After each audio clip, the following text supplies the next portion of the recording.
네, 이 역사적 사건이다. 이런 이름에 걸맞게 지금 국민들의 눈과 귀는 이 헌법재판소로 쏠리고 있습니다. 자, 시청자 여러분도 오늘 토론에 참여하실 수 있습니다. 탄핵 심판에 대한 다양한 의견이나 패널에게 질문이 있으신 분들은 샵 1500으로 문자 메시지를 남겨주시면 됩니다. 건당 100원의 문자 이용료가 있고요. 이 보내주신 소중한 의견은 토론의 소개를 하면서 또 답변이 필요한 부분이 있으면 직접 답변도 들어보도록 하겠습니다. 자, 오늘 토론을 위해서 여야 정치인과 국회 탄핵 소추위원 또 대통령 측 변호인 이렇게 네 분을 모셨습니다.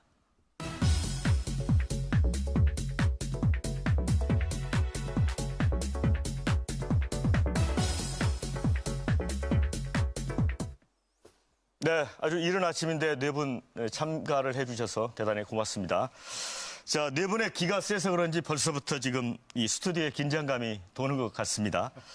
자, 먼저 네 분께 첫 질문으로 이 탄핵 심판을 어떻게 규정하고 계신지 또 어떤 관점에서 바라보고 계신지 이런 얘기를 간단한 키워드 형태로 듣는 시간을 먼저 갖도록 하겠습니다. 먼저 현재 그 자유한국당 비대위원이시죠? 김문수 전 경기지사부터 어떻게 생각하시는지 보여주시죠.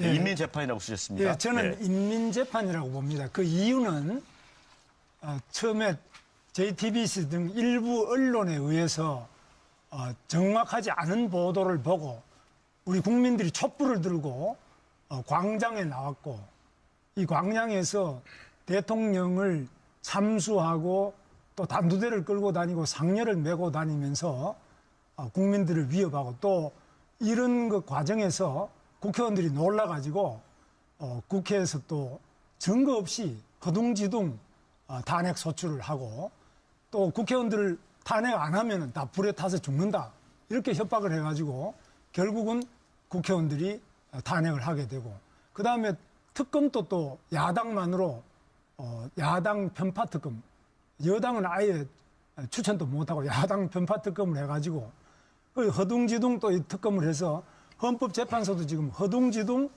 시간을 180일인데 80일 만에 지금 끝내려고 하는 이런 억울하고 정말 잘못된 재판이기 때문에 법치주의를 세우기 위해서는 이 인민재판은 빨리 끝나고 헌법재판소가 엄격한 법적 재판을 내려주실 것으로 기대합니다.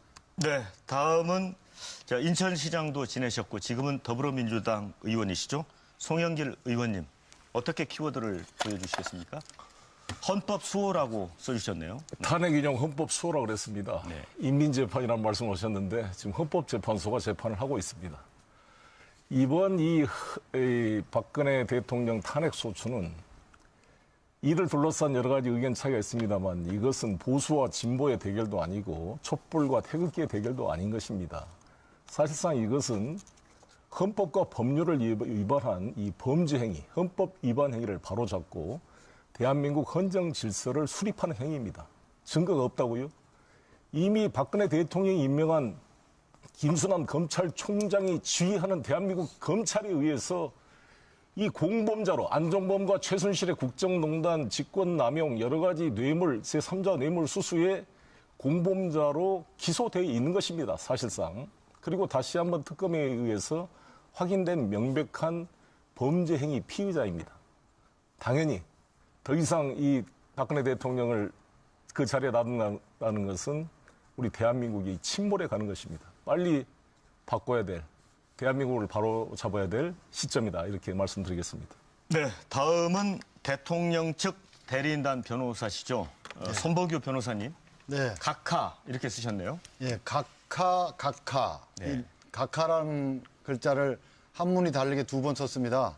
앞에 각하는 높은 벼슬아치를 의미하는 대통령을 의미하는 각하고요. 뒤에 써 있는 각하는 쳐다보지도 않고 발로 찬다라는 뜻의 각하입니다. 그래서 대통령에 대한 이번 탄핵 소추는 말이 탄핵 소추지 사실은 대통령에게 주어진 권력을 빼앗기 위한 별난 수준이고요. 그래서 여기에 대해서 또 국회의 의결 자체가 적법하지 못했기 때문에 헌법재판소로서는 쳐다보지도 않는다. 인용이든지 또 기각이든지 이렇게 고민할 필요가 없고 각하로 응답해서 다시 이 의결을 잘못한 국회로 돌려보낸다. 이렇게 하면 국민이 서로 반목하고 항쟁할 이유도 없고 극단적인 선택을 할 이유도 없고 국회가 잘못한 거 국회가 책임지면 된다 하는 뜻에서 각하로 개념을 잡아봤습니다. 네. 마지막으로 이제 국회 탄핵 소추위원이시고 국민의당 의원이시죠? 김경진 의원님. 이게요, 무슨 헌정질서 수원이 무슨 이런 거창한 또는 법률 용어를 내세우기 전에 기본적으로 범죄자가 대한민국 국정의 최고 위치에 있어야 맞는지 저는 그건 아니라고 봅니다. 아까 김문수 전 지사께서는 지금 야당에 의한 특검이 일방적으로 뭐라고 하셨는데 그 이전에 대통령이 임명했던 검찰총장 또 대통령이 임명했던 서울중앙지검장에 의한 수사에서도 박근혜 대통령은 공범이다라고 공소장에 이미 써져 있습니다. 그래서 기본적으로 범죄자가 대통령직에 있어서는 안 되겠다. 그걸 배제하기 위한 절차다라고 보여지고 두 번째는 이 탄핵이라든지 또는 특검, 검찰 수사 과정에서 대통령이 여러 거짓말을 하셨습니다. 거짓말 장애를 대통령직에 계속 두어서는 안 되겠다. 나 검찰 나가서 수사받겠다. 안 나오셨지 않습니까? 특검 나가서 수사받겠다. 안 나오셨습니까? 헌법재판소 나갈 거 고려하겠다. 고려만 하시다가 안 나오셨지 않습니까? 거짓말 장애 대통령직에서 배제를 해야겠다. 세 번째, 대포폰 쓰는 대통령직에서 배제해야겠다. 세상에 청와대 대통령 또 수석들 장관들에게 이 각국의 정보기관에 감청되지 않도록 비화기폰이 지급되고 있습니다. 그런데 그 비화기폰 대신에 행정관을 보내서 차명 대포폰을 개통을 해서 이걸 대통령이 쓰고 있습니다. 이런 분을 대통령직에서 계속 직무를 보도록 우리가 두어야 되겠습니까? 말도 안 되는 소리다. 네 번째, 궤변을 일삼는 대통령을 대통령직에서 배제를 해야겠다. 아니, 청와대가 재난의 컨트롤 타워가 아니다? 그럼 어디가 컨트롤 타워입니까? 그다음에 관저 집무실? 아니, 관저는 쉬는 곳이지 그게 집무실입니까? 관저 집무실에 계시면 세상에 청와대 이 국가안보수석이라든지 비서실장이 어디 있는지 파악도 못해서 이 보고서를 이 집무실에도 돌리고 관저로도 가져다 두고 그러면서 연락도 안 되고 통화도 안 되는 게 이게 대통령의 직무의 기본 자세입니까? 그래서 기본적으로 범죄자, 거짓말장애, 궤변, 또 대포폰 이런 국정 운영의 기본 자질이 안 되는 대통령을 이 헌법상의 그 중차대한 직에서 배제하는 과정 자체가 이번 헌법재판의 의미다라고 말씀드리겠습니다. 네. 자, 네 분으로부터 키워드 형태로 탄핵 심판을 어떻게 규정하고 있고 보고 계시는지 의견을 들어봤습니다. 팽팽한 지금 주장들이 나오고 있고 이 흐름이 아마 이제 토론 흐름으로도 직결되지 않을까 이런 생각을 하는데요. 자, 먼저 송영길 의원님께 추가 질문을 좀 드려보겠습니다. 지금 이제 헌재가 택할 수 있는 헌재 재판관들에게 세 가지 길이 있지 않습니까? 인용과 기각, 각하 이 셋 중에 하나를 택해야 되는데 송 의원님은 이제 당연히 인용돼야 된다 이런 입장이시잖아요. 인용으로서의 충분한 근거, 사유가 있다 이렇게 보십니까? 이미 13가지 탄핵 소추 사유 중에 특검뿐만 아니라 대한민국 검찰이 수사한 과정에 11가지의 혐의 사실이 범죄로 인정이 됐습니다. 네. 공범들의 기소 과정과 수사 과정에서요. 그리고 그중에 하나라도 인용이 되면 인용이 되게 돼 있습니다. 지금 우리 손범규 변호사나 많은 분들이 절차상의 이유로 각하를 해라 그러는데 이 절차상 이유가 이 13개 사유를 통으로 소추 의결했다는 취지인데 노무현 대통령도 똑같이 했습니다. 그거는 우리 국회의 재량 사항이고 그걸 가지고 각하할 사유는 안 된다고 보여지고요. 실제로 저는 이런 재판과 헌재를 하기 전에 대통령이 최소한의 국민에 대한 체면이라도 있으면 책임이 있다면 당장 하야해야 되는 거 아니겠습니까? 지난번 노무현 대통령 탄핵 기각을 하면서 탄핵 사유로 헌재가 결정한 핵심 내용은 뭐냐면 대통령직을 유지하는 것이 헌법 소의 관점에서 더 이상 용납될 수 없거나 국민의 신임을 배신해서 국정 운영 담당을 할 자격을 상실한 경우에 대통령을 탄핵할 중대하고 명백한 법률 위반 사유가 된다. 이렇게 규정했습니다. 지금이 딱 그 경우입니다. 만약에 기각을 해가지고 박근혜 대통령이 다시 대통령에 복귀한다 그러면 누가 대통령으로 그분을 인정하겠습니까? 트럼프 대통령이 만나주겠습니까? 시진핑 대통령이 만나주겠습니까? 이 대한민국이 침몰해가고 있는 이 어려운 시국에 대통령직을 더 수행할 수 있는 최소한 도덕적 기반이 무너진 사람이고 5%밖에 지지를 받지 않는 이런 대통령을 만들어서 이 대한민국 경제 상황이 이렇게 침몰해 가고 있는데 어떻게 대한민국을 지켜낼 수가 있겠습니까?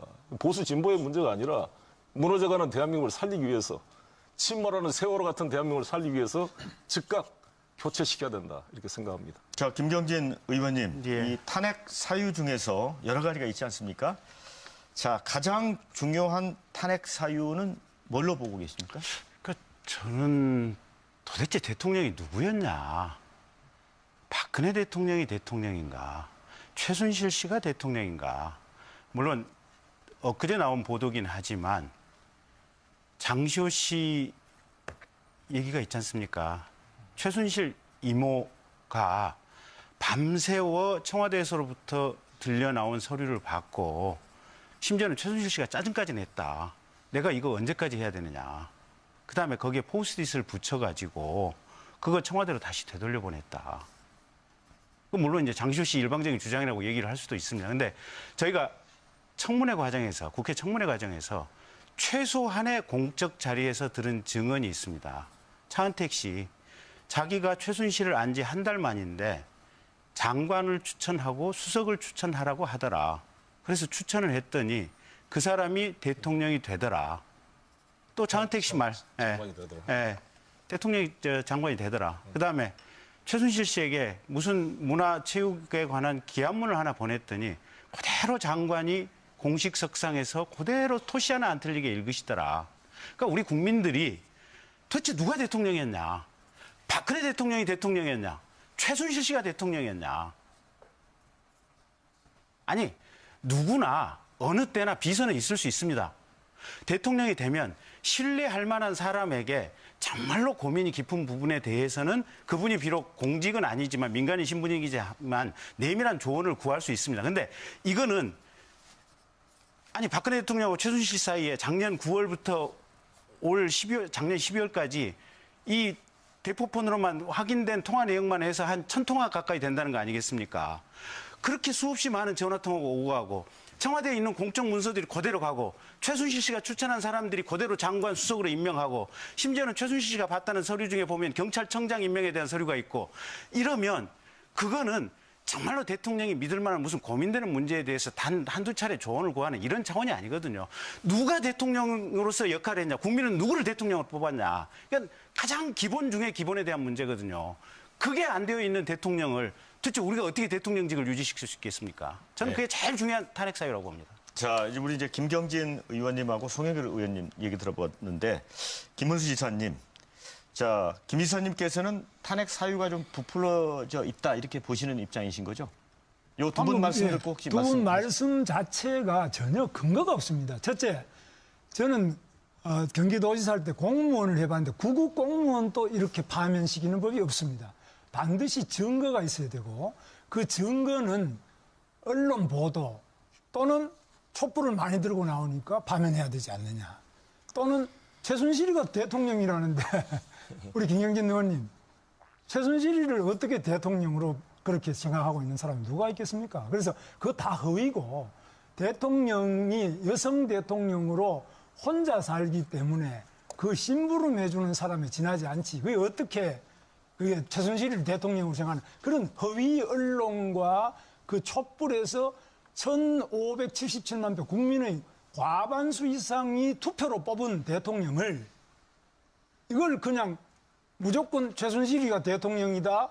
전부 이 대통령이 무능하다. 이런 이야기를 근거 없는 증거 없는 이야기를 통해서 국회는 탄핵을 했고 또 언론은 보도를 했고 이걸 가지고 또 특검이 야당만으로 만들었고 재판 또 이렇게 진행되고 있는데 헌법재판소는 반드시 증거를 중심으로 법치를 하지 이런 인민재판은 이제 끝나야 됩니다. 네, 손봉규 변호사님. 네. 지금 이제 기각을 주장을 하고 계시지 않습니까?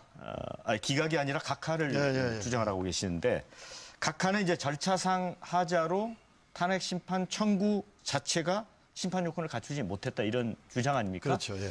어떤 이유에서 그걸 주장을 하시는 거죠? 먼저 존경하는 송 의원님께서 아까 잠시 언급을 하셨는데요. 13개의 소추 사유를 하나씩 그 소추 여부를 물으면서 이거 토론하고 의결하지 않고 그냥 통으로 묶어가지고 찬성이냐 반대냐 이렇게 했습니다. 이것은 대단히 그 비논리적이고 말하자면 동물적인 의결 방식인데요.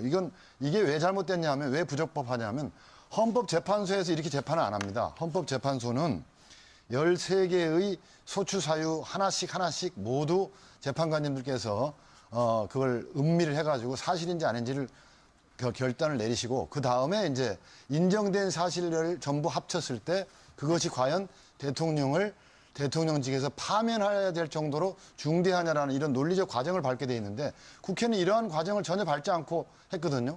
그러니까 문명화된 헌법재판소의 결정 방식과 이렇게 다소 동물적이고 감정적인 국회의 이 위법한 이 의결 방법이 너무나도 대조적이고요. 그리고 노 대통령 당시 탄핵 재판에서는 국회 자율권이라는 이름 하에 국회 의결의 문제점을 삼지 않았다. 이 부분은 이제 그 판례를 자세하게 보시면은 정상적인 의사 진행이 어려울 때, 국회에서 정상적인 의사 진행이 어려울 때 이 헌법재판소가 거기에 들어가서 의결 절차에 대해서 당부당을 적법 부적법을 따지지 말자는 내용이에요. 그래서 예를 들어서 최루탄을 막 터뜨리는 국회의원, 막 최루탄을 막 터뜨린다든지 뭐 자일로 막 몸을 묶어가지고 국회의장이 못 들어오게 막 막아가지고 온몸을 막 막아가지고 이렇게 폭력으로 국회를 점거한다든지 이래서 자율적인 이 정상적인 의사 진행이 안 될 때 그럴 때 이루어진 어떤 결정에 대해서 그런 예외적인 것에 대해서까지 적법 여부를 묻지 말자. 그거는 따지지 않는다.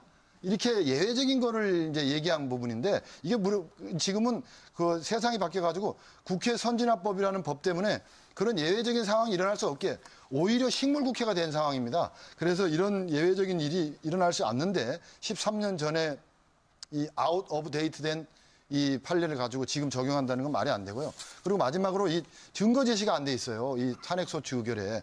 이 발의할 때부터 이 증거를 제시하게 되는데 증거라고 붙인 거는 의혹으로 점철된 이 언론 보도하고 그다음에 검찰의 공소장인데 의혹 보도에 불과한 언론 보도가 증거가 되지 않는다는 것은 이건 누구나 다 아는 상식이고 이 검찰의 공소장이라는 게 증거가 되지 않는다는 것은 이거는 검사가 사건을 바라보는 자기의 심증이요, 자기의 의견입니다.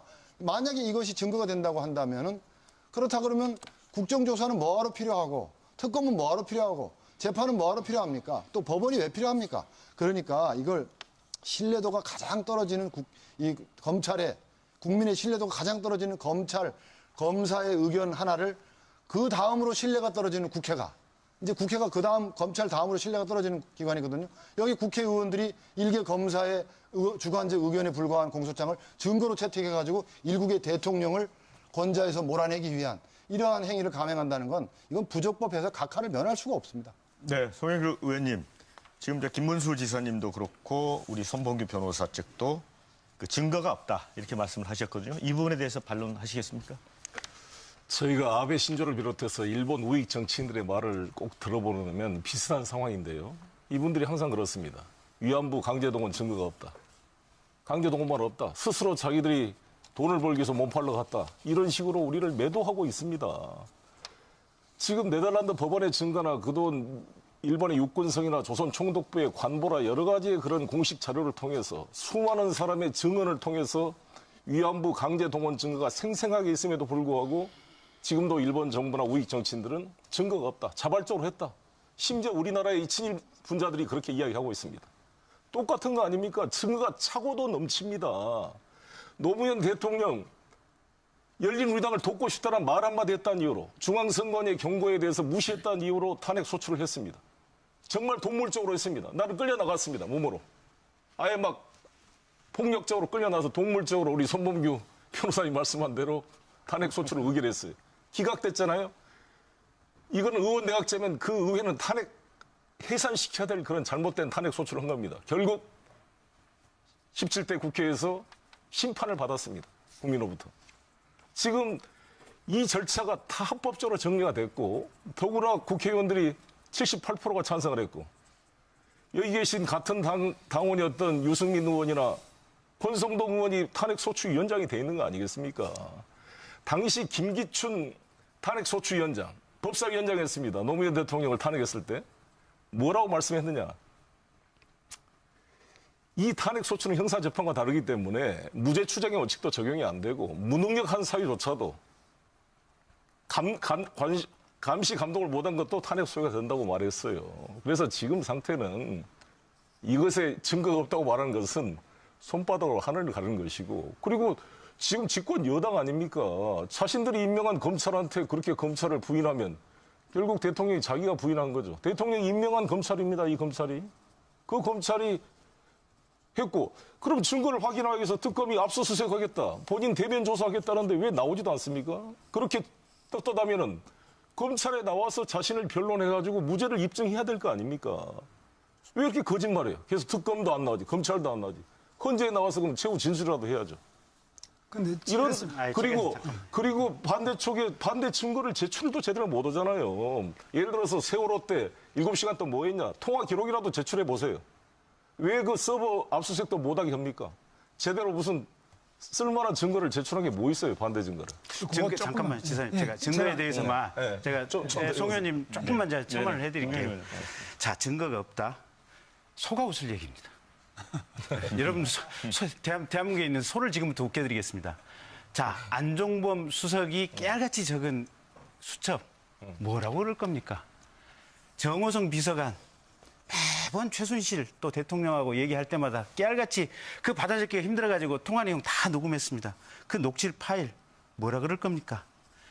돌아가신 김영한 민정수석, 하도 민정수석을 할 때 답답한 얘기 많이 듣다가 이분이 퇴임하고 나와서 화병에 술만 드시다가 결국은 간암으로 돌아가셨습니다. 민정수석을 했던 분이 청와대 안에서 벌어졌던 일이 하도 기가 막히니까 매일같이 술만 마시다가 6개월 만에 돌아가셨습니다. 그분 수첩 깨알같이 적혀져 있습니다. 또 얘기해볼까요? 전경련 전무했던 이승철 씨, 헌법재판소 법정에 나왔습니다. 뭐라고 했는지 압니까? 심지어 금액까지 청와대에서 다 적어가지고 모금액 내려왔다고 헌재에서 증언했습니다.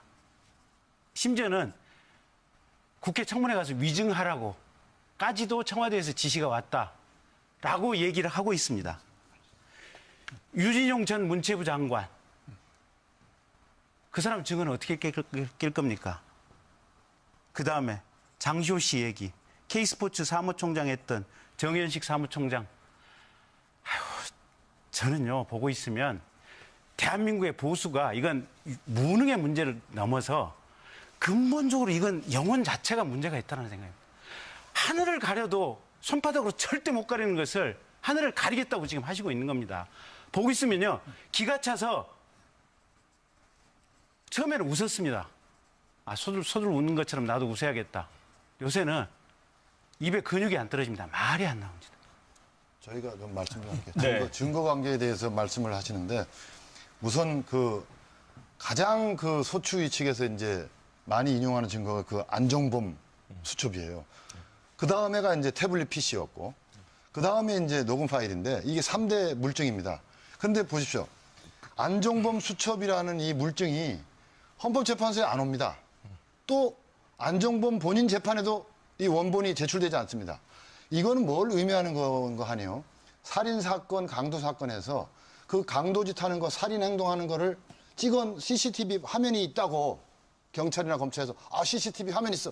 이렇게 호언장담하면서 막상 재판을 하니까 그 CCTV 화면을 안 내고 동네 사람들 막 불러가지고 증인을 내세워가지고 그날 밤에 막 그냥 큰 소리 나는 거 들었지 않냐, 사람 죽는 소리 들었지 않냐, 이렇게 딴 얘기 하는 거예요. 왜 그 물증을 왜 안 냅니까? 그 안종범 수첩이 그렇게 정가의 보도인데, 아니 헌법재판소에 내달라는데 안 가져와요. 그것도 간첩 이해가 안 가고, 또 태블릿 PC도 그렇게 중요한 증거라 그러고 그 태블릿 PC 때문에 온 나라가 이렇게 됐는데 그 태블릿 PC를 제출을 안 합니다.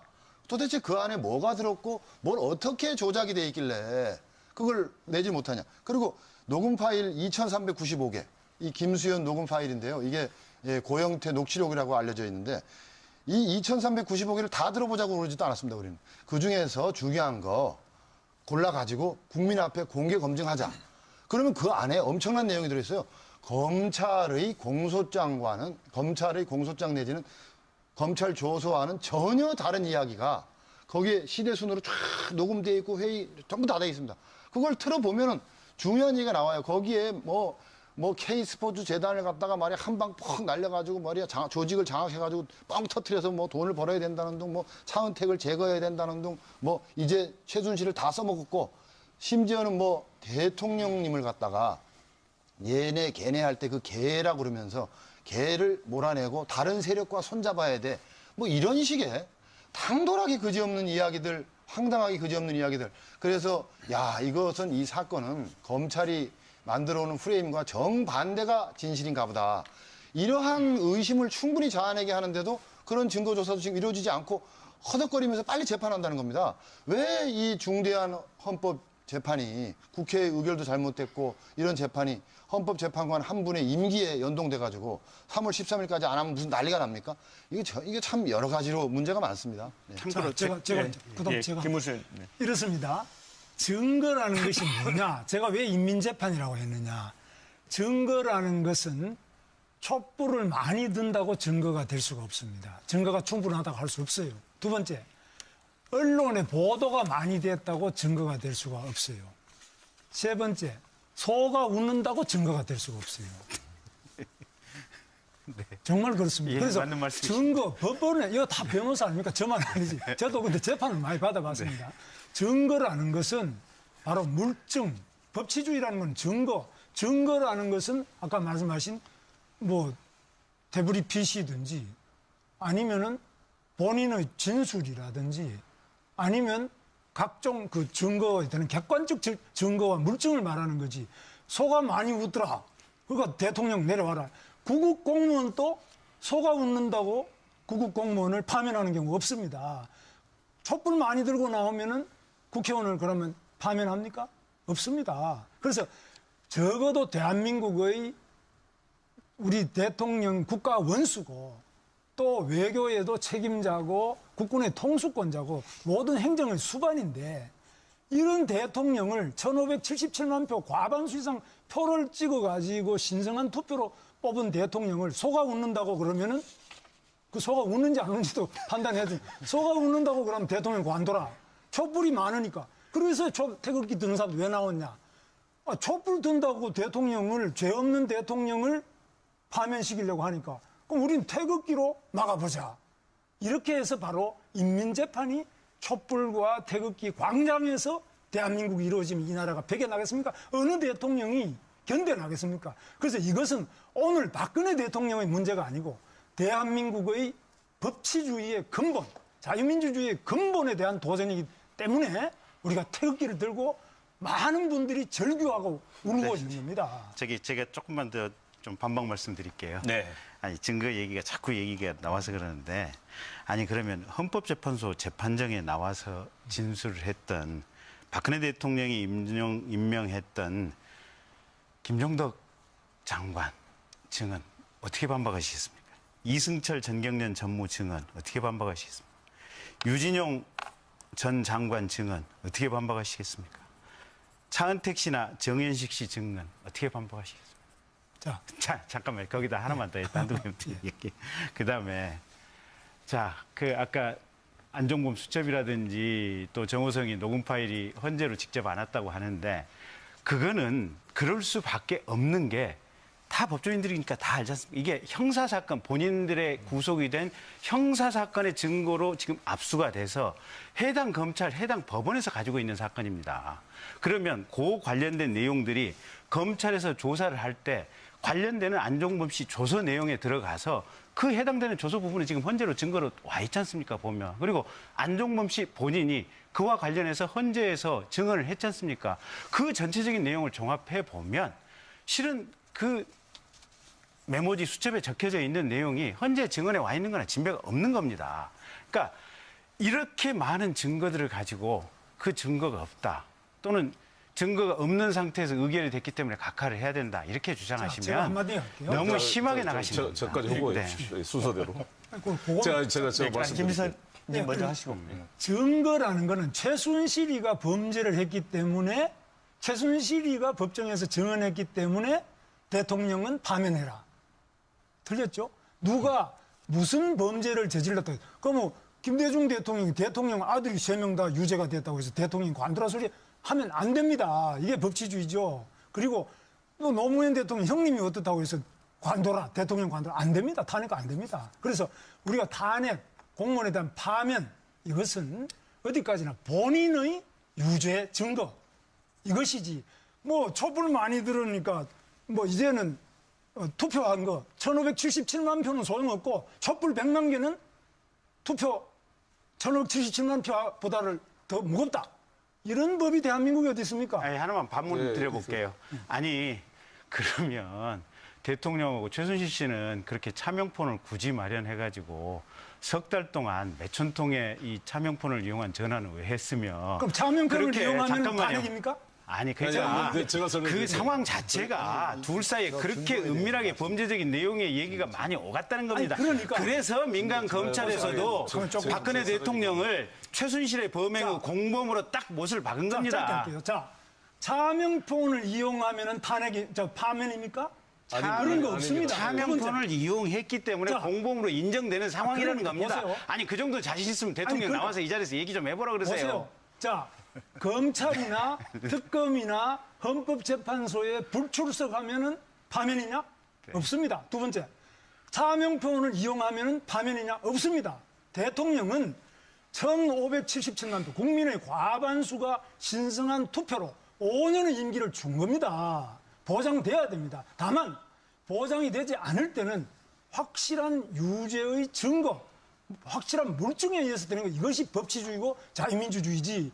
어떻게 해서 차명표를 이용했으니까 파면이다. 그러면 앞으로 누가 대통령이 되더라도 견딜 사람이 누구냐 이거죠.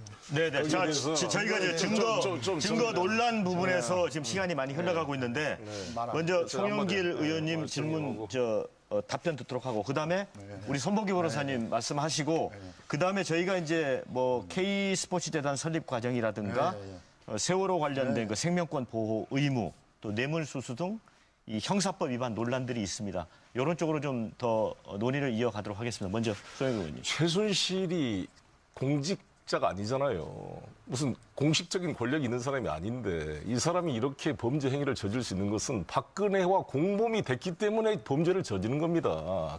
그것을 이해를 하셔야 되는 것이고 그게 최순실의 단독 범죄였는데 왜 연좌제로 박근혜를 처벌하냐. 그거는 기본적으로 형사소송법을 모르시는 분들의 이야기고 아니 같이 공모를 했으니까 박근혜를 보고 돈을 낸 거지 최순실이 보고 누가 돈을 냈겠어요. 박근혜의 지시를 받은 안종범의 재벌들을 만나가지고 강요를 했으니까 이걸 낸 거 이승철이 이렇게 증언을 했던 것이고 말씀드린 대로 유진룡 전부가 증언했잖아요. 30여 명의 증인 신문을 했고 검찰 앞에서 피의자 신문조서를 작성한 것은 그 임의성과 진정성이 인정되면 법정에서 직접 진술하지 않더라도 검찰의 피의자 신문조서가 증거 능력이 있는 것처럼 안종범에 의한 모든 게 검찰의 조사를 받았고 안종범이 직접 나와서 증언을 했고 진술의 임의성과 신빙성이 다 인정된 사안들입니다.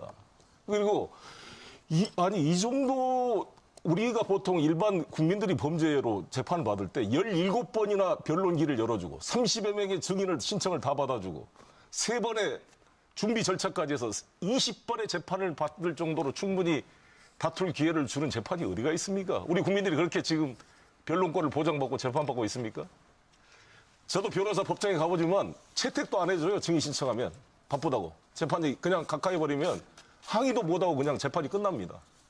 이거 뭡니까 이거 대통령이 국민들이 지금 죽겠다 그러는데 대통령이 이 고리된 이 비상사태를 마냥 끌고 가면 나라가 망가지는데 빨리 신속하게 처리를 해줘야죠. 자, 그러면 증거에 대해서 손보기 제가 변호사님 말씀드리면요. 증거 관련해서. 이 안종범 씨 증언이 대단히 이렇게 신빙성이 있는 걸로 많이들 이렇게 오해를 하고 있는데 이거는 언론에서 그렇게 보도를 해서 그렇지 그 법정에 와서 안종범의 증언을 실제로 들어보면 이렇습니다. 제가 말씀드릴게요.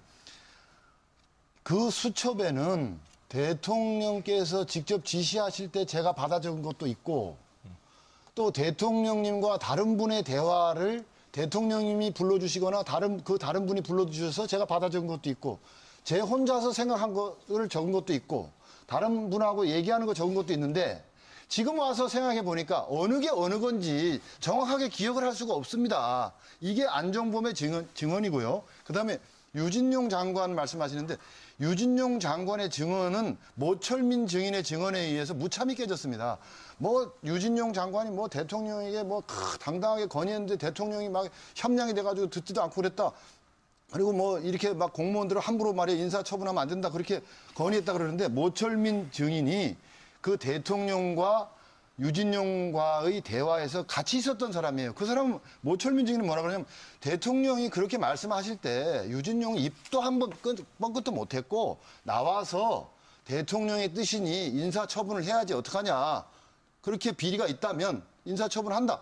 이렇게 얘기했다는 거예요. 전혀 다릅니다. 그런데 이 모철민의 증언 같은 건 언론이 나오게 보도를 안 해요. 보도를 안 하고 또 이 이승철 그 정경련 부회장의 증언도 자꾸만 나오는데 이승철과 안종범의 증언이 대립되고 있습니다. 지금 안종범 경제수석은 이승철이 이 모금 과정에서 적극적으로 나서가지고 막 그냥 그리고 막 또 이 언론에서 의혹이 보도되니까 어떻게 하면 좋겠다라고 자기가 먼저 방안을 와서 건의하고 이러던 사람이 표변해가지고 정권이 바뀔 것 같으니까 이 촛불이 세지니까 표변해가지고 갑자기 와가지고서는 안종범이 위증을 교사했다 이렇게 거짓말을 한다.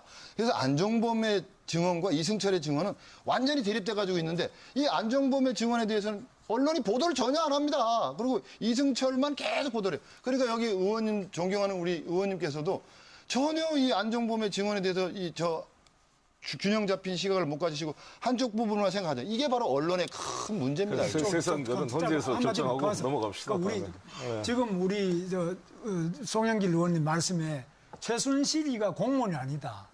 노건평도 공무원이 아닌 형님이었습니다. 그리고 김홍걸 등 그 아들 세 분도 김대중 대통령의 아들이지 공무원이 아니었습니다. 그럼 공무원 아닌 사람이니까 어떤 이야기도 하지 마라. 다 이게 공범관계 아니냐 이렇게 안 합니다. 그래서 최순실은 더구나 친척도 아니고 아무것도 아닙니다. 그런데 최순실이가 잘못됐으니까 대통령은 파면이다. 그만둬라. 안 맞습니다.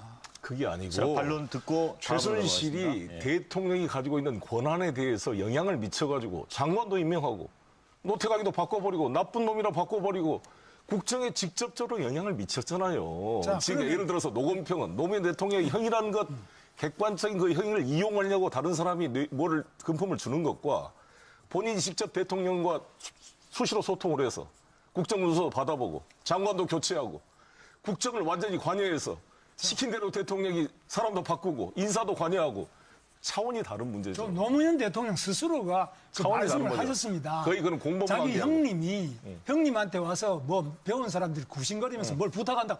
스스로가 대통령 스스로가 이야기했습니다. 그런데 최순실이는 노무현 대통령 형님이나 김대중 대통령 아들처럼 그 정도로 국정 관여한 게 뭐가 있는지를 구체적으로 밝히라는 겁니다. 그래서 구체적인 불법 행위를 밝혀야 대통령이 파면이 되지. 막연히 아이가 아들이고 형님이고 대통령이 그래 이야기했으니까 이거는 뭐 단핵이다. 이거는 안 된단 말이에요. 그러니까 꼭 아베 신조처럼 이야기해요. 아니, 확실한 다 증거가 물증. 있는데 왜 위안부 증거 없다는 거 아니 똑같은 그건 거지. 또 다른 문제. 그 문제 가시면은 또 복잡하고. 그래서 요지는 우리 박근혜 대통령의 여성이고 혼자 사는 분에게 최순실이라는 사람이 도움을 주는데 그게 과도한 점이 있었다. 그 과도한 점이 있는 거는 그 사람 처벌하면 돼요. 대통령이 그렇다고 해서 파면이다, 탄핵 이건 아니다는 거죠. 아니 오늘 네, 잠깐요. 무슨 예. 시위에서 자, 하는 그런 국회 부분이 아니라. 이 대통령 탄핵 소추 사유가 이제 13가지가 있는데 네. 중요 부분이 이제 국민주권, 법치주의 위반, 또 권한 남용 이런 부분이 있습니다. 이와 관련해서는 최순실 씨의 국가정책 개입, 국정농단 문제인데 이게 이제 박근혜 대통령의 이제 권한 남용 부분하고 또 연결될 수 있는 부분이 있는 것 같습니다. 요게 이제 또 탄핵의 중요한 사유로 이렇게 거론이 되고 있는데 이제는 요 부분에 좀 집중해서 얘기를 듣도록 하겠습니다. 우리 김경진 의원님께서 좀 얘기를 해주실까요? 그러니까 아까 제가 모두에서 말씀드렸죠. 도대체 누가 대통령이냐. 청와대에 있는 그 서류들이 저는 사실 하도 웃음이 나와가지고요. 지금 이 토론회 자체가. 아니 청와대에 있는 그 많은 서류들이 그렇게 특정인한테 갖고 그걸 뭐라고 설명을 하시겠습니까? 그걸 뭐라고 설명을 하면 나쁜 놈이라는 거. 네. 그거 아주 아니, 오해가 심각합니다 아니. 지금. 뭐 나쁜 놈이라고 그래가지고 뭐 나쁜 놈이라고 그랬더니 뭐 나쁜 사람 아니에요. 그래가지고 아니 그게 그 나쁜 사람이라고 하는 게 모철민 증인의 아니 증언이 잠깐만요. 제가 말 끝내고 우리 네. 김경진 의원님 예. 말씀하시고 그럴게요. 반론하시죠. 예. 아니 그 모철민 증인의 얘기가 맞느냐 아니면 유진용 증인의 얘기가 맞느냐 그다음에 누구 이승철 증인의 얘기가 맞느냐 아니면 안종범 증인의 얘기가 맞느냐 뭐 이제 저 손봉규 변호사께서는 지금 뭐 그런 취지의 얘기신 것 같은데 아니 그러니까 우리가 이 사태의 흐름의 맨 첫 번째 대목을 우리가 한번 짚어보시게요. 작년 9월에 최순실이라고 하는 사람이 청와대를 무시로 들락날락하면서 대통령의 비선 실세로 작동을 했다라는 보도가 나가니까 청와대 대변인을 통해서 청와대에서 공식 발표가 뭐라고 나오는지 혹시 기억하십니까? 앵커께서는? 제가 그대로 다시 얘기해 드릴게요. 국기를 뒤흔드는 유언비어를 유포해서 대한민국의 국민의 마음을 거짓으로 이끌고 갔다라고 청와대 대변인 얘기를 했습니다. 청와대 얘기하는 거예요. 처음부터 끝까지 단 하나도 거짓말 아닌 게 없습니다. 급반하게 나중에 가면 검찰에서 밝혀지고 특검에서 밝혀지고 헌재에서 밝혀지고 왜 그러십니까? 제발 왜들 그러십니까? 예. 지금 가장 그 오해 내지는 이 모략에 의해서 이렇게 자꾸 사실이 왜곡되는 것 중에 대표적인 예가 아니 뭐 이 사람이 아직도 있어요? 뭐 이 사람 나쁜 사람이라던데 해가지고 공무원이 막 날아갔다 이거거든요. 근데 이거는 그 재판 과정에서 어떻게 밝혀졌냐면은 그때 당시에 그 공무원들이 체육 개혁의 의지가 없고 공무원의 청렴 의무, 품위 의무, 유지 의무를 이행하지 않아서 이건 징계해야 되겠다라는 그런 내사 결과가 나와가지고 그거를 민정수석이 대통령에게 보고를 했고 그래서 대통령이 이분들이 문제가 있다라는 것을 그 장관에게 주무장관과 주무수석이 있는 모철민 수석과 주무장관 유진용에게 얘기를 한 거고 그러고 나서 그 사람들이 나가고 나서 이 민정수석이 당시 민정수석이 다시 또 모철민 수석에게도 또 통보를 합니다. 내사 결과 체육개혁의 의지가 없고 공무원 청렴 의무가 문제가 있다. 이 사람 인사 조치해야 되겠다. 그래서 그 당시에는 아무도 그 잘못됐다는 걸 뭐 문제가 있다고 생각하는 사람이 아무도 없다는 거예요. 근데 지금 언론에서 갑자기 딱 준비하고 있다가 대통령을 이런 탄핵하는 이런 전국에 그냥 기화로 해가지고 일제히 공격을 해버리니까 마치 무슨 대통령이 무슨 막 권한을 남용한 것이 그렇게 오해가 되고요. 그리고 이 지금 우리 사회자님께서 말씀하신 그거 아닙니까? 이 재단 설립할 때 이 모금한 거 이거 가지고 지금 대통령 권한이다 남용이다 이거 아니에요. 이거 제가 말씀드릴게요. 이게 그 작년 말에 보면 국회에서 농어촌 상생협력기금법이라는 걸 통과시켰습니다. 이게 뭐냐면 기업들한테 1년에 1,000억 원씩 조성해라. 그래서 앞으로 10년간 1조 기금을 마련하겠다는 거예요. 그래서 대기업들이 이거 뭐 자꾸 이렇게 국회에서 돈 걷어오라 그러냐. 이렇게 이제 그런 반발도 있었어요. 사유재산 침해 아니냐. 그런데 보십시오. 1,000억 원씩 1조까지 만들겠다는 겁니다. 기업한테. 그걸 이제 국회에서 이제 통과시켜서 하는데 대통령이 이 재단한 거는 788억이에요. 두 개 재단을 다 합쳐서. 그리고 이 근거법이 겁도 없이 했다는데 2014년 1월 달에 통과된 문화예술 후원 활성화법입니다. 그래서 그 법에 따라서 이 788억 돈 낸 이 문화예술에 후원한 기업들은 인증도 받았고 사회공헌 인증도 받았고 세제 혜택도 받았어요. 세제 혜택도. 그런데 이렇게 하는 거는 이렇게 해서 문화예술 권장하고 돈 788억 모금한 거는 대통령이 탄핵돼야 될 위헌 위법이고 국회에서 기업들한테 1조 걷어와라 하는 거는 위헌 위법이 아니고 정당한 겁니까? 둘 다 법에 의해서 한 겁니다. 왜 대통령이 한 일은 그렇게 탄핵받아야 되는 거고 그리고 그 788억이라는 돈이 지금 어디 가지 않았어요. 그 양계 재단에 인건비로 썼지 돈 하나 누가 가져간 사람 없습니다. 그대로 있습니다. 그리고 오히려 안타까운 것은 거기에 무슨 노승일 씨니 뭐 박헌영 씨니 이런 고영태 씨의 친한 사람들이 지금 하는 일도 없이 그 재단에서 봉급을 따박따박 받아가가지고 그게 아까운 것뿐이지 지금 그게 뭐가 그렇게 그 권한 남용이에요, 그게. 그러니까 이런 식으로 이 균형 잡히지 않은 시각을 가지고 있으면 문제가 항상 된다. 이렇게 생각하고. 그 문제에 대해서요. 반박하실 거 아시다시피 있으시죠? 네. 삼성물산과 제일모직의 합병을 국민연금을 통해서 압박해가지고 이재용의 경영권 승계를 도와준 거 아닙니까? 그 문제가 지금 특검에 의해서 수사돼서 법원의 영장 심의를 통해 영장 발부가 돼 구속이 됐습니다. 이재용이 그럼 왜 구속됐어요? 박근혜 대통령과 이 문제를 합의하고 박근혜 대통령의 지시로 국민연금 관리공단 최경환 전 경제부총리의 친구라는 사람이 운영본부장을 맡아가지고 압력을 넣어서 우리 전체 국민들의 국민연금에 1,000억이 넘는 손해를 끼치고 경영권 승계를 도와줬다는 혐의로 구속된 거 아닙니까? 이게 범죄가 아니에요. 그거 제가 다툼이 많은 이야기가 아니 어찌 됐건 이 문제가 다툼이 전혀 아니라는 모든 게 법원의 최종 판결까지는 다툼이 있지만 일단 구속이 됐을 뿐만 아니라 지금 박근혜 대통령의 이 탄핵 소추는 형사 재판과는 근본적으로 다른 것이 이것은 대통령직을 수행할 국민적 신뢰가 보장되고 있냐의 문제입니다. 대단히 포괄적인 재판이에요. 형사 재판과는 차원이 다릅니다. 더 이상 박근혜라는 사람을 대한민국을 대표하는 대통령으로 놀 수가 없어요. 해외 동포들이 창피해서 죽겠다고 난립니다. 이게 국가의 위신이 뭡니까?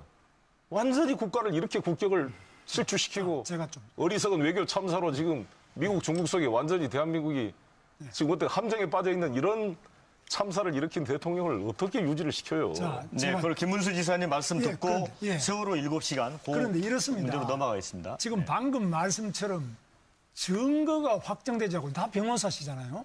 증거도 확정되지도 않고 검찰이 그것도 처음에 기각된 걸 가지고 또 억지로 특검이 억지로 해서 구속영장이 발부되었으니까 대통령은 파면이다. 대통령은 뇌물이다. 아, 이런 게 어디 있습니까? 저는 공무원, 구급 공무원도 이렇게 파면하면 바로 져버립니다. 그래서 지금은 너무나 많은 허위의 보도, 부풀려진 여러 가지 이야기들, 그리고 여론 지지도가 낮죠, 대통령이. 낮은 거 사실입니다. 낮으니까. 그러면 과거 대통령도 임기 말에 노무현 대통령 다 낮다고. 여론이 낮고, 그 다음에 스캔들이 발생했으니까 형님이 잡혀가고 이러니까 창피해서 얼굴을 못 뜨겠다. 대통령 파면 안 됩니다. 그래서 여론에 의한 것이거나 허위 사실에 의한 것이거나 검찰이 기소를 했으니까 대통령 파면이다. 이런 모든 것들이 우리 법치주의에 근본적으로 반하는 거 아닙니까? 우리 변호사님들 법을 공부하셨잖아요. 우리나라가 이렇게 법을 무시하고 촛불을 많이 들면 촛불로 가고 태극기 많이 들면 태극기 가고 이게 인민재판 아닙니까? 대통령을 이렇게 해서 투표가 왜 필요합니까? 그러면 많이 떠들고 뭐 인기 있는 사람은 그냥 인기 있는 지금 여당에 검찰이 기소한 거라니까 우리가 아니, 한 게 지사님. 아니고. 검찰이 기소를 해도 기소하면은 그랬을 지금 의원님들 중에도 3심 가서 무죄돼가 지금 당 대표도 하고 있지 않습니까? 국회의원들은 그러면 그렇게 죄를 많이 짓고 1심, 2심, 3심 갔다가 대법원에 파기환송돼서 다시 지금 국회의원 다 하고 있고 대통령은 기소만 하면 기소도 안 한 것도 대통령 파면이다 그러면 이 나라 대통령이 약자 중에 약자고 억울한 사람 중에 억울한 사람이 마녀사장이고 인민재판이지 이게 뭡니까? 304명의 우리 국민들이 죽었습니다. 네, 지금 아니, 그걸 가지고 약자라고 대통령이 약자입니까 지금? 예, 말 우리 국민의 눈물을 닦아줄 대통령을 아니 지사님 제가 한마디만 드릴게요. 네. 자, 형사재판 법정에 나온 증인들, 헌법재판소 재판장에 나와서 증언을 한 증인들, 검찰에서 수사를 해서 채집한 물증들, 국정감사기관에 나와서 증언을 한 국정감사 증인들, 그 수없이 많은 증인들, 검찰에서 확보한 통화 내역 조회, 수첩, 녹음 파일, 이 많은 증거 자료들이 그게 물증이고 그게 증거고 거기에 따라서 헌법재판이 진행되는 것이 법치주의 헌법재판이지 도대체 뭐가 헌법재판이란 말입니까? 그 중에서 박근혜 대통령의 유죄성을 증명하는 게 하나도 없죠. 그 많은 증거 안에 다 들어가 있습니다. 없습니다. 자, 다 됐습니다. 들어가 내놓으세요. 잠깐요. 지금 없어요. 이제 토론이 한 15분 거기가 정도밖에 문제가 남지 않았기 때문에 지난번에 탄핵 15분 정도밖에 남지 아니, 않았습니다. 나는 찬성한 적도 나는 잠깐만요. 국회의원 그래서 여지는 지금 말씀처럼 이렇게 많은 서류가 저 들고 몇십만 페이지 있으니까 녹취 파일이 몇 개 있으니까 그것 자체를 아까 말씀대로 이게 왜 제대로 검증도 안 하고 증거를 확정하지 않은 상태에서 대통령을 이렇게 국민이 투표로 해서 한 사람을 끌어내리기 시작하면 어느 대통령이 남아나겠느냐 이거죠. 네네. 자, 15분 정도 남지 않았기 때문에 지금 시청자 의견도 오늘 지금 굉장히 많이 들어오고 있습니다. 한 8분 정도 소개를 해드리고 세월호 7시간 관련해서 좀 얘기를 나눠보도록 하겠습니다. 자, 유료 문자 샵 1500으로 들어온 문자 의견인데요. 휴대전화 끝번호 9557번님이 주신 의견입니다. 탄핵 사유 한 가지가 전부 대통령으로서의 자격을 상실할 수 있는 죄목입니다. 이런 의견을 주셨고요. 3645번입니다. 여론의 협박에 못 이겨서 국회가 탄핵을 추진했다면 국민이 협박범이라는 말인가요? 이렇게 주셨고요. 0373번님입니다. 떳떳하다는 박 대통령은 왜 4월에 퇴진한다고 한 겁니까? 이런 의견 주셨습니다. 그다음에 8558번입니다. 죄를 짓고 처음에는 잘못했다 하더니 지지 세력이 많아지니까 대통령이 잘못한 거 없다는 사람들 때문에 깨끗하게 살아온 제가 억울해서 잠이 안 옵니다. 이런 의견이시고요. 1477번입니다. 대한민국은 법치 국가입니다. 여론 몰이는 위험하기 그지없습니다. 대통령 탄핵은 무효라고 봅니다. 8064번입니다. 잡범도 아니고 대통령을 탄핵하는 일입니다. 모든 증거를 확인해야 합니다. 9021번입니다. 의혹으로 퇴진하라는 말인가요? 탄핵은 각하돼야 합니다. 9273번 의견입니다. 절차 미스로 각하입니다. 이런 의견들이 들어와 있습니다. 지금 저희가 다 소개를 못 드렸는데 여러분들이 주신 실시간 문자 의견은 저희 KBS 홈페이지에 들어오시면 일일이 다 확인하실 수 있습니다. 자, 세월호 7시간 문제도 이제 대통령 그 탄핵 소추 사유 등에 들어가 있지 않습니까? 이게 이제 국민의 생명권 보호 위반 의무를 위반했다는 것인데요. 김경진 의원님, 이 부분과 관련해서 좀 논의를 하시죠. 우선 첫 번째 김장수 안보실장, 그다음에 대통령도 같은 입장이신데 청와대가 정말로 국가 안전에 관한 재난 안전에 관한 컨트롤 타워가 아닙니까? 한번 제가 선 변호사님께 한번 여쭤보고 싶고요. 이거는 스스로 부끄러워야 될 사유입니다. 그다음에 여전히 지금 이 순간까지도 그날의 행적에 대해서 얘기를 못하고 계십니다. 이준석 재판관께서 그러셨죠. 아마 그게 시간대별로 이렇게 요구를 했던 게 여전히 못 밝히고 있어요. 못 밝힌다는 것은 그 아이들이 죽어가고 있는데 다들 치를 들고 몸서리 들고 아침부터 TV 보면서 그 상황을 저희들이 생생하거든요. 근데 둘 중에 하나입니다. 그 장면을 안 보고 계셨든지 모르고 계셨든지 아니면 보고도 아무런 느낌이 없든지 그 자체만 가지고도 충분히 하야하셔야 될 사유입니다. 네, 손봉규 변호사님. 지금 세월호 행적에 대해서 밝히지 못한다. 이걸 계속 얘기를 하고 있는데요. 한번 보십시오. 저기 화면 한번 보일게요. 보세요. 9시 53분, 10시, 10시 15분, 10시 22분. 보십시오. 10시 30분, 10시 36분, 10시 40분, 10시 57분, 11시 20분, 11시 23분, 11시 28분, 11시 34분, 11시 43분, 12시 5분. 이런 식으로 계속 해가지고 분단위, 초단위로 계속 해가지고요. 끝도 한도 없이 계속해서 이걸 다 밝혔습니다. 이렇게 밝히고 이거는 청와대 홈페이지도 밝혔고 처음부터 이 시정 일관되게 밝히는데 언론이 보도를 안 해요. 이 밝힌 내용을. 그러면서 계속해서 왜 안 밝히냐 안 밝히냐는데 아니 이렇게 밝혔으면 됐지. 그러면 그리고 또 밝히면 더 밝혀라. 밝히면 더 밝히라 그러는데 그러면요 오히려 거짓말쟁이가 됩니다. 한 번 밝힌 걸 그대로 놔둬야지.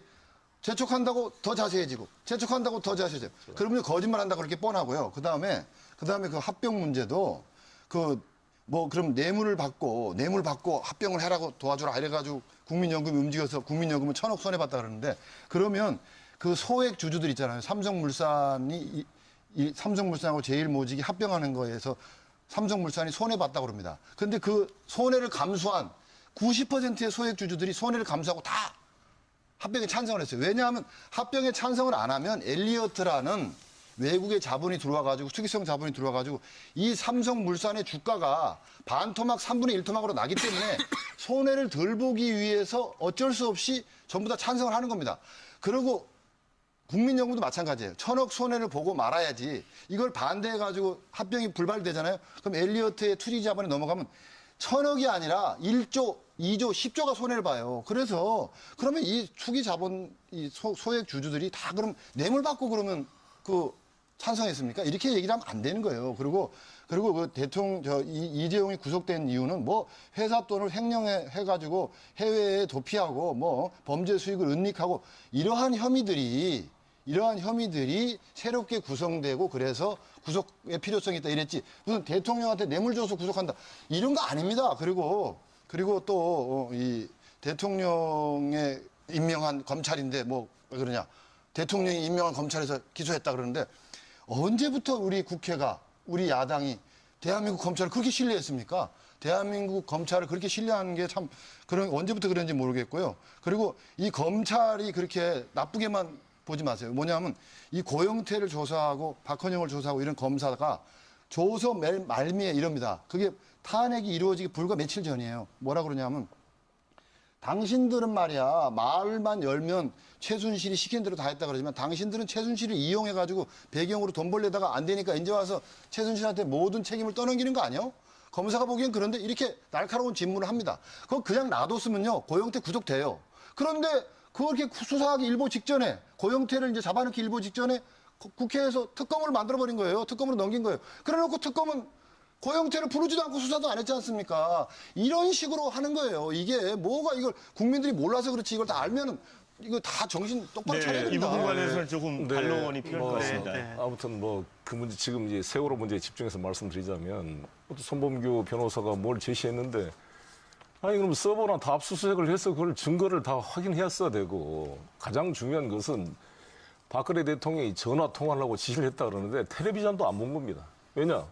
다른 100마디가 필요 없죠. 5시 15분에 오셔가지고 중대본부에 오셔가지고 아이들이 안전조끼를 입고 있는데 그렇게 발견하기 어렵습니까? 이렇게 말하는 정신 나간 대통령이 어디가 있습니까? 애들이 지금 다 배에 갇혀가지고 침몰해서 이미 그때는 생명이 다 다한 상태인데 마치 구명조끼를 입고 바다에 떠인 걸로 착각하고 아무런 상황 파악이 안 된 이런 어리석은 대통령이 어디가 있어요? 전혀 전화 번호도 안 받았던 것이고 텔레비전도 안 보고 있었다는 것을 스스로 입증한 행위인 겁니다. 이것이 바로 생명권 보호의무이고 대통령은 국민의 생명과 재산을 지켜야 될 헌법적 국군 통수권자이자 행정의 수반인데 제가 대통령이라면 당연히 해군을 투입했어야죠. 유리창이라도 깨줘야 됐을 거 아닙니까? 유리창 밖 안에서 살려달라고 보고 있는 아이들한테 유리창도 하나 안 깨주고. 자, 도대체 뭘 한 거야? 이 대통령은 이것은 일종의 부작위 위한 살인 행위와 비슷한 겁니다. 제가 좀 이런 말씀드릴게요. 무책임한 대통령을 이게 만약에 국가안보 상해라고 생각해 보세요. 송인. 예. 북이 만약에 우리를 어떤 국가 변란 상태가 생겼는데 7시간 동안 국군 통수권자한테 전화 통화도 안 됐어요. 김기춘 비서실장이 전화 통화가 안 돼가지고 서면 보고를 했다고 국회에서 증언했습니다. 이런 황당한 국군 통수권자한테 대한민국을 어떻게 맡깁니까? 자, 제가 네. 우리 송 의원 또 인천시장을 하셨습니다. 많은 해난 사고 같은 거 겪으셨죠? 저도 세월호 있을 때 안산이 저 경기도 관내였습니다. 저도 굉장히 이 책임이 많고 관심이 많습니다. 그런데 행정을 책임져 보신 분으로 그런 말씀하시는 것에 대해서 저는 굉장히 의아하게 생각을 합니다. 아무리 정치지만 대통령이 처음에 뭐라 그랬습니까? 세월호 동안에 정윤회하고 미래를 했다. 두 번째, 청와대 안에서 구술했다. 세 번째, 무슨 성형 시술했다. 여기 자료가 다 나와 있지 않습니까? 분다리 초단이. 그런데 잘못됐다고 지금 자기들이 잘못 보도했다고 사과한 사람이 있고 잘못 발언했다고 사과한 국회의원이 있습니까? 그래서 대통령이라고 너무 그러면 안 되고 그다음에 관저 근무에 대해서 이야기하시는데요. 관저 근무 저도 경기도에 살 때 관저에 있을 수 있습니다. 그럼 지금 보세요. 지금 각 도지사하고 각직에 있는 그런 행정의 책임을 맡은 막중한 분들이 지금 선거운동 한다고 그것도 사전 선거운동 한다고 대통령 선거 나간다고 돌아다니는 이런 사람들은 아무런 비판도 안 하고 자숙도 안 하고 대통령이 거기 앉아서 분단위 초단위로 다 보고받고 다 했는데 현장에 안 나타났다. 그다음 말 한마디 뭐 한 걸 가지고 꼬투리를 잡아가지고 대통령을 파면시킨다면 대한민국 공무원 중에 나만 할 공무원이 누가 있느냐 이거죠. 저는 솔직히 말해서 제 자신도 그렇게 되면은 저도 파면됐어야죠. 우리 시장님, 송영길 우리 전 인천시장님, 당시 시장님도 파면돼야죠. 그래서 우리 도지사님도 지난번에 대통령 응선에 도지사 자격을 유지하고 출마했잖아요. 저는 휴가 내고 했습니다. 이거 어찌됐건 지금도 연차 휴가 내고 오고 있습니다. 네, 그리고 저희가 시간이 한 5분 정도밖에 남지 않아서요. 이제 네 분께 공평하게 한번 기회를 드릴 텐데 아마 이게 방송을 보고 계시는 그 시청자들도 생각이 같겠습니다만은 헌재 판결 이후에 우리 사회가 두동강 나는 거 아니냐라는 그 우려가 큰 것 같습니다. 그래서 헌재가 어떤 결정을 내리든지 승복해야 되는 게 아니냐 이런 그 목소리들이 있습니다. 이것과 관련해서 마무리 말씀을 한 30초씩 기회를 드리겠습니다. 먼저 김경진 의원님부터 하시죠. 승복은 그 어느 쪽에 안 할 방법은 없습니다. 네. 아니 이게 헌재 결정이 어떻게 나든 이게 무슨 화염병을 들고 길거리 가서 뛰쳐나올 겁니까? 강물 갖고 무슨 쫓아. 다만 거기에 대해서 각자 가지고 있었던 입장들, 자기가 생각하는 진신들, 그다음에 자기가 대통령직을 바라보는 관점, 여기에 따라서 헌재 결정에 대해서 결정이 나오면 찬성, 비판의 목소리는 있겠죠. 그건 어쩔 수 없는 겁니다. 어쩔 수 없지만 그걸 넘어가서 과연 그러면 어떤 결정에 대해서 물리적으로 뭔가 이렇게 하느냐, 그거는 우리 국법 질서가 있으니까 불가능한 얘기고요. 결국은 헌재 인용이, 탄핵 인용이 되면 5월 초순에 대통령 선거고, 탄핵 기각이 되면 12월 20일 대통령 선거고, 딱 그 차이입니다. 근데 그 시간 동안 국가가 얼마만큼 혼란의 도가니로 가느냐, 그게 우리나라 전체의 큰 문제입니다. 자, 손범규 변호사님, 네. 대통령 측 대리인단이시잖아요. 네네. 승복하시겠습니까? 제가 그 말씀을 드리겠습니다. 탄핵이 기각되고 최순실 씨가 무죄 판결을 받는다고 생각해 보십시오. 뭐 별 문제 없을 겁니다. 논리적으로 일관되니까요. 그런데 탄핵이 기각됐는데 최순실은 유죄가 되고 대통령께서 무죄가 된다. 이것도 그런 경우의 수가 되면 참을 수가 있을 겁니다. 또 탄핵이 기각되고 최순실이 유죄가 되고 대통령이 또 유죄가 됐다. 이러면 이제 상당한 책임 추궁이 완료되겠죠. 그런데 탄핵이 인용되는데, 만약에 인용되는데 최순실이 유죄가 되고 대통령도 유죄가 된다면 모르지만 탄핵이 인용되는데 최순실이 유죄가 됐어요. 그런데 대통령은 무죄 판결을 받아보십시오. 나중에 형사 판결 훗날. 그러면요, 이거 참을 수 없는 결과입니다. 이거 나라가 도저히 유지가 안 됩니다. 그리고 탄핵이 인용되는데 또 최순실이 무죄가 돼 보십시오. 이런 일이 있으면 이게 나라가 어떻게 되겠습니까? 그러니까 제 얘기는 원래 일을 제대로 못 해가지고 국민한테 이렇게 지탄받는 국회가 이번에도 부적법한 의결을 해가지고 잘못했다 해서 각하하면은 국민이 얼마나 편합니까? 고민할 일이 없잖아요. 변호사님, 자, 송영길 의원님, 시간이 없어서. 예. 3.1운동 때 우리 모든 민족이 조선 독립을 외쳤지만 반대하는 우리 한국인도 있었습니다. 친일 세력도 있었고요. 일진에도 있었고 내선 일체를 주장하는 사람도 있었습니다. 그거를 국론 분열이라고 말하지 않습니다. 지금 탄핵을 둘러싸고 국론 분열되어 있는 게 아닙니다. 80%의 국민들이 통합되어 있습니다. 탄핵 인용을 통해서 새로운 대한민국을 만들 것을 열망하고 있습니다. 탄핵 소추 인용이 될 때 국민이 통합되고 새로운 대한민국으로 나가게 될 것입니다. 자, 마지막으로 김문수 지사님. 저는 우리 헌법재판소가 이 대통령 탄핵에 관한 건을 반드시 기각시킬 것이라고 확신합니다. 왜? 증거 없이 무죄인 상태에서 바로 대통령직을 투표에 의해서 당선된 대통령을 탄핵한 잘못을 저지른 국회와 그리고 또 특검 이런 부분들에 대해서 헌법재판소는 판단을 내려줘서 다 잘 기각으로 잘 해주실 것을 보고 당연히 헌법재판소의 판단을 존중해야 된다. 그래야만 우리가 인민재판, 촛불이든지 태극기든지 광장 정치를 이제 끝내고 정상적인 자유민주주의, 법치주의로 돌아갈 수 있다고 봅니다. 네, 자, 오늘 토론 보셨습니다만 이 탄핵 심판의 최종 결론이 어떻게 나든 그 후의 상황에 대해서 걱정이 드는 건 좀 어쩔 수 없는 현실입니다.